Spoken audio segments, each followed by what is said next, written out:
Miller theorem, Miller प्रमेय। सो ये theorem का स्टेटमेंट कहता है कि अगर किसी नेटवर्क में, जैसे ये मान लीजिए एक नेटवर्क दिया हुआ है जिसका वोल्टेज गेन, वोल्टता लाभ ए हो। अब वोल्टता लाभ क्या होता है बता देती हूँ। वोल्टता लाभ होता है output voltage upon input voltage, ठीक है।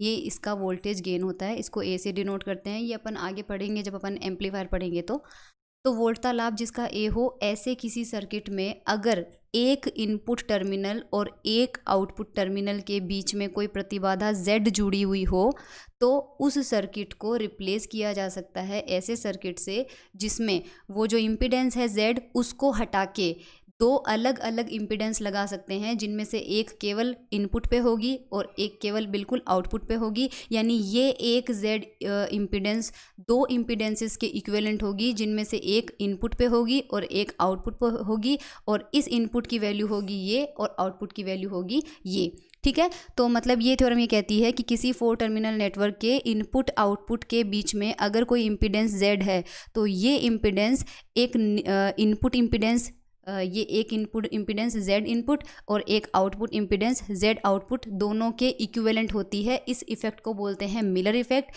और इस थ्योरम को कहते हैं मिलर थ्योरम। तो अपन प्रूव करते हैं यहाँ पे। तो इस वाले फॉर्मूले से देखो, यहाँ से अगर V2 की वैल्यू निकालोगे तो V2 is equals to AV1 आ जाएगा। तो सर्किट के अंदर V2 is equals to AV1 अपन को देखना है और अपन को प्रूव करना है कि ये वाला सर्किट और ये वाला सर्किट बिल्कुल सिमिलर है।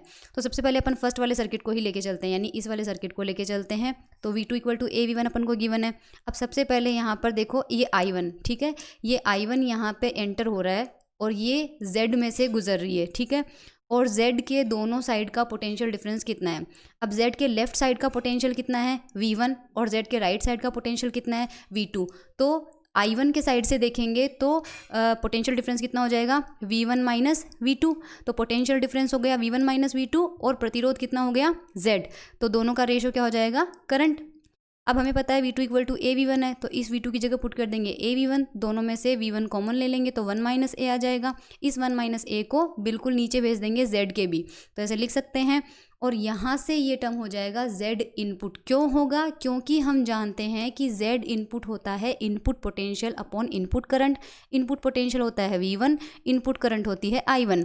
तो यहाँ से हमारे पास ये वैल्यू आई थी I1 के बराबर। तो V1 और I1 का रेशो जो भी होगा वो किसको रिप्रेजेंट करेगा Z इनपुट का, और वो रेशो आ रहा है इस टर्म के इक्वल। तो ये किसको रिप्रेजेंट करेगा Z इनपुट का। इसका मतलब हम यहाँ पे एक ऐसा सर्किट बना सकते हैं जिसमें इनपुट करंट हो I1 और इनपुट वोल्टेज हो V1, और हमें पता है इन दोनों के कंडीशन में यहाँ पर इनपुट पर रेजिस्टेंस लगा हुआ होता है Z इनपुट, और उसकी वैल्यू हमने अभी अभी प्रूव की, उसकी वैल्यू आ रही है Z अपॉन 1 माइनस A, जो कि यहाँ पर हमें गिवन है। अब आउटपुट का चेक करते हैं। तो आउटपुट के केस में यहाँ पर इस वाले में देखो I2 इधर से एंटर कर रही है और किस में से गुजर रही है Z में से गुजर रही है।